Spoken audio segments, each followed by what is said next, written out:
Truth, lies, shenanigans. All right, Robbie, we're talking about some teleworking issues again. What's up?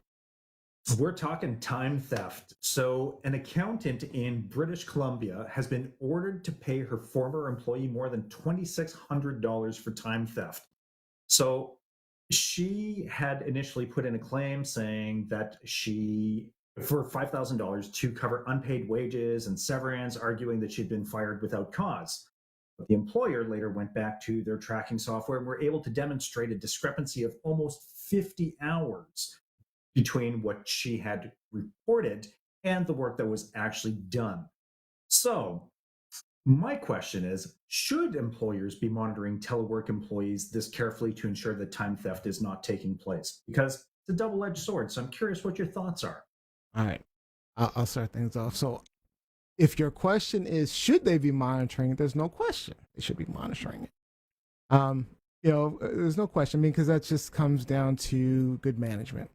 When you think about I've always, we talked about last week teleworking, and I pretty much said that,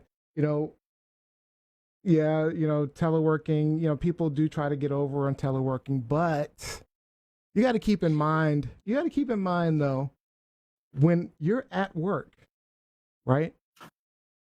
How many people do you see taking 15-minute smoke breaks all the time, hanging out at the cooler, taking an extra hour for lunch, hanging out at their desks on Facebook and doing fantasy football? And I'm saying, coming in at the crack of 8:37. Nope, you missed it.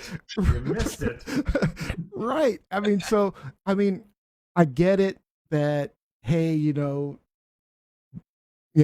teleworkers, we need to track their time. We need to make sure they're doing the right things, blah, blah, blah, blah, blah. Sure. But the reality is that whether they're home or away, it really doesn't matter. They're going to try to get over. So it really comes down to good management. So poor managers will let their employees skate regardless of where their desk is situated. Doesn't matter. But good managers can effectively manage their resources no matter where they are. It can be China, India. It doesn't matter. If you're a good manager, you follow up effectively. Workers need to know they gotta get their shit done, or they don't get paid. Then that's it. That's my thoughts. I feel good. No, I was gonna say I feel like that's true, Neo. But I feel like sometimes with the managing, I remember working a work from home job, and I felt like the managing is what made me start a business, and now I have a business because it's like I don't have a problem with monitoring. Like we said, that's you're supposed to do that. That's natural for you to be successful. But I feel like sometimes the micromanaging can be in I agree. like where it can just kill the environment. Like it makes you not want to work there. It can kill the whole community of the workplace. But I also feel that maybe there is like some automatic system, and then if you go over that time, maybe you can communicate to like a team lead or a manager that, hey, this is my overtime hours, or I don't know. But I feel like there's different ways that you can monitor. A good like business person, a good manager is creative at the end of the day, and has to just be effective. Yeah, I'm not a big proponent of micromanaging. I don't like micromanagement, even if I'm at work or not at work, it doesn't matter. I mean, there's been lots of times where I'm at, I'm teleworking, right? And let's say I have a doctor's appointment during the course of the day. Sometime during the day, I have a doctor's appointment from 12 to 4, and I have something due the next day. I may not work 9 to 5, but I might work from 8 to 12, and then I'm working on the project from 6 to probably into 12 midnight sometimes, just trying to make sure, because it really should be about the job, the individual job. So again, a good manager would be like, hey, look, this is what you need to do. This is what I need done, and I need it done by this deadline. Get it done by this deadline. Use the hours allotted to you to get it done. This is how many hours I expect it to take. If it takes more, let me know. If it takes less, let me know. But here, this is what I expect.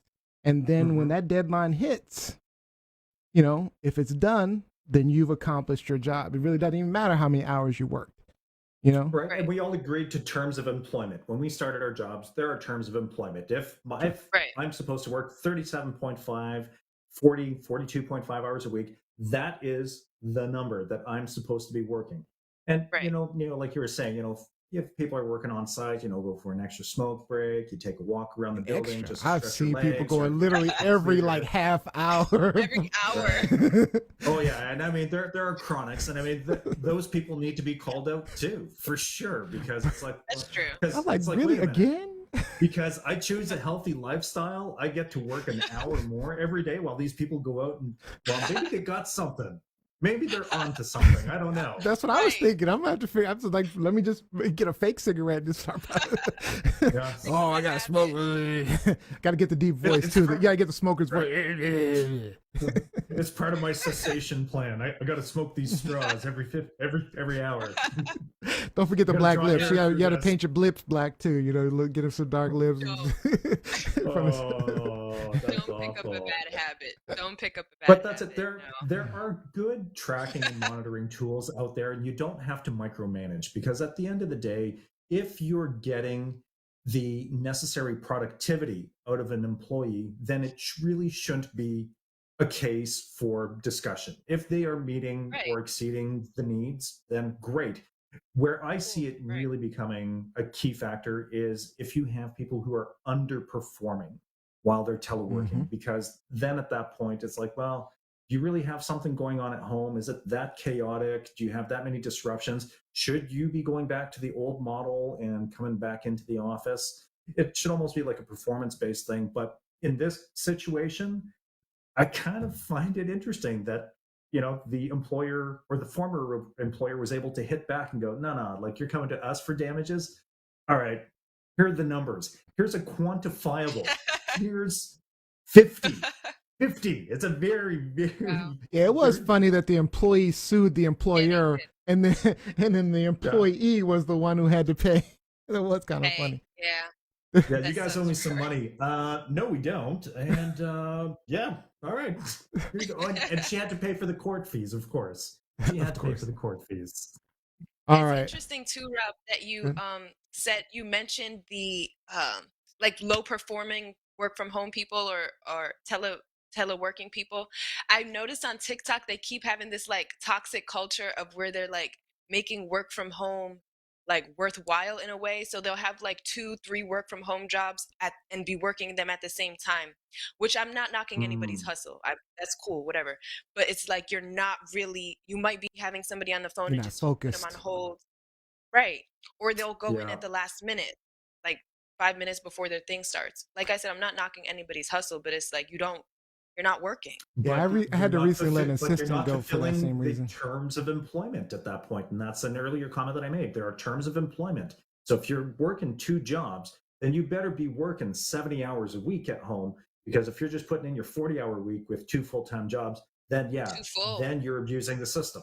So yeah, if you Yeah, can they are. telework 2 full-time jobs, hey, go for it, because you're working from home. You're not commuting. You're not killing yourself with a commute every day to get Right. to these 2 jobs. So I think it's if about that's your hustle, productivity, though. I mean, because like it I is. hired for Pause Network, I've hired a couple of assistants, and you know, when I give assignments and give things that I need done, some people meet the deadlines, or they don't, and so if we're not hitting the deadlines, then you're not, what I need, and so I actually recently had to let one go because I was like, hey, we're not meeting the deadlines, and so like you say, it's just about setting the expectations, setting the standards, and saying, hey, this is what I need by this time.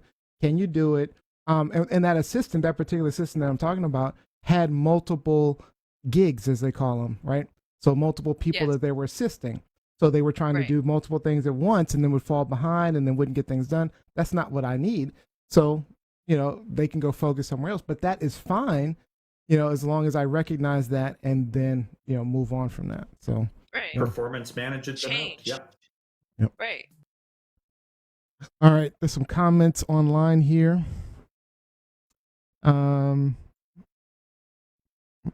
Shenanigans. So Bunch of Jacqueline Robinson, it would be grossly irresponsible if employers didn't monitor employees who are teleworking. There are instances last year where the DOH, Department of Housing employees, took their work laptops with them to Disney and other vacation destinations without the government's knowledge or consent. Kevin Daxon said, "It's just plain dishonest. We can't continue to support dishonesty." And he also said, "Robots don't mismanage time." No, they don't. Yeah. Don't. That's horrible. We're gonna be taken over by So, all right. Is this truth, lies, shenanigans? Oh, a whole I'm bunch declaring of shenanigans. Shenanigans. Shenan again. Shenanigans for sure. Yeah.